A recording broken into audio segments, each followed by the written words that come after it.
Mwaramutse neza, mwaramukanye amahoro, igitondo cyiza cy'umugisha, bene data. Imana ishimwe igitondo nk'iki duhaye, umunsi nk'uyu nguyu duhaye. Imana irishimye guherwa icyubahiro. Hariho benshi batakiriho, ariko Uwiteka turamushimiye kuko ari cyo yaturemeye, nahabwa icyubahiro.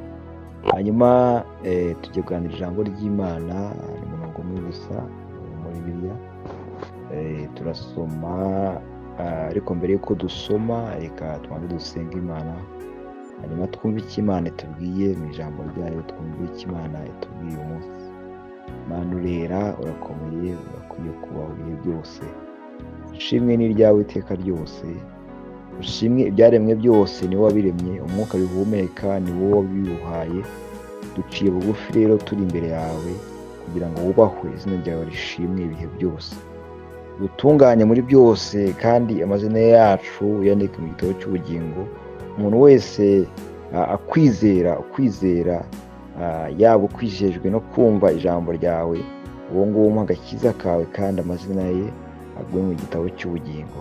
Ukomeze kumwitaho, umukurikirane mu mibereho ya buri munsi yiwe, umuhe kugira ngo abane nawe kandi akore ibyo wishimira umunsi ku munsi, kuko ari cyo wamuremeye, mu izina rya Yesu Kristo, amen.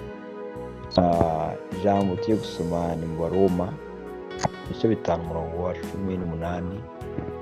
Ijambo riravuze ngo, nuko rero ubwo igicumuro cy'umuntu umwe cyateye ko abantu bose bacirwaho iteka, ni nako icyo gukiranuka cyakozwe n'umuntu umwe cyahesheje abantu bose gutsindishirizwa bagahabwa ubugingo.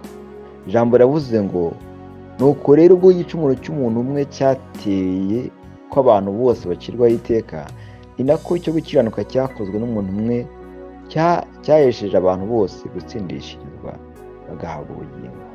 Navuga nti, uhereye kera Adamu yacumuye ku Mana, bituma ab'isi bose bacirwaho iteka. Ariko hanyuma y'igihe Kristo wahanurwaga, uyu nguyu Kristo yaraje, Yesu Kristo arakiranuka mu kubaho kwe kose, mu gihe yari akiri mu isi, bituma abamwizera cyangwa se uzamwizera wese ahabwa gutsindishirizwa, nawe agatsinda ibyaha abishobojwe nawe, kuko ari we wabinesheje mu gihe yari mu isi mu kubaho kwe kose. Natwe ubwo turi mu isi mu gihe tubayeho, ni wenyine wabasha kudutsindishiriza ibyaha bikaneshwa. Navuga nti rero, dusengeye hamwe dusabye Imana, Uwiteka Imana uduhe kwizera Kristo, adushoboze gukiranuka nk'uko yakiranutse, mu izina rya Yesu Kristo tubisabye bizeye, amen. Umunsi muhire, Imana iguhe umugisha, ihire imirimo y'amaboko yawe, ugenda mu nzira Imana iguhe umugisha, ugenda mu kazi iguhe umugisha, ujya kwiga iguhe umugisha, iguhire muri byose, imirimo y'amaboko yawe yose, ubuzima bwawe bwose Imana iguhire. Waba urwaye gukize, ukuri kose Uwiteka Imana akugenderere uyu munsi, atume nawe ubarwa mu bana biwe banditse mu gitabo cy'ubugingo ubuhawe nawe.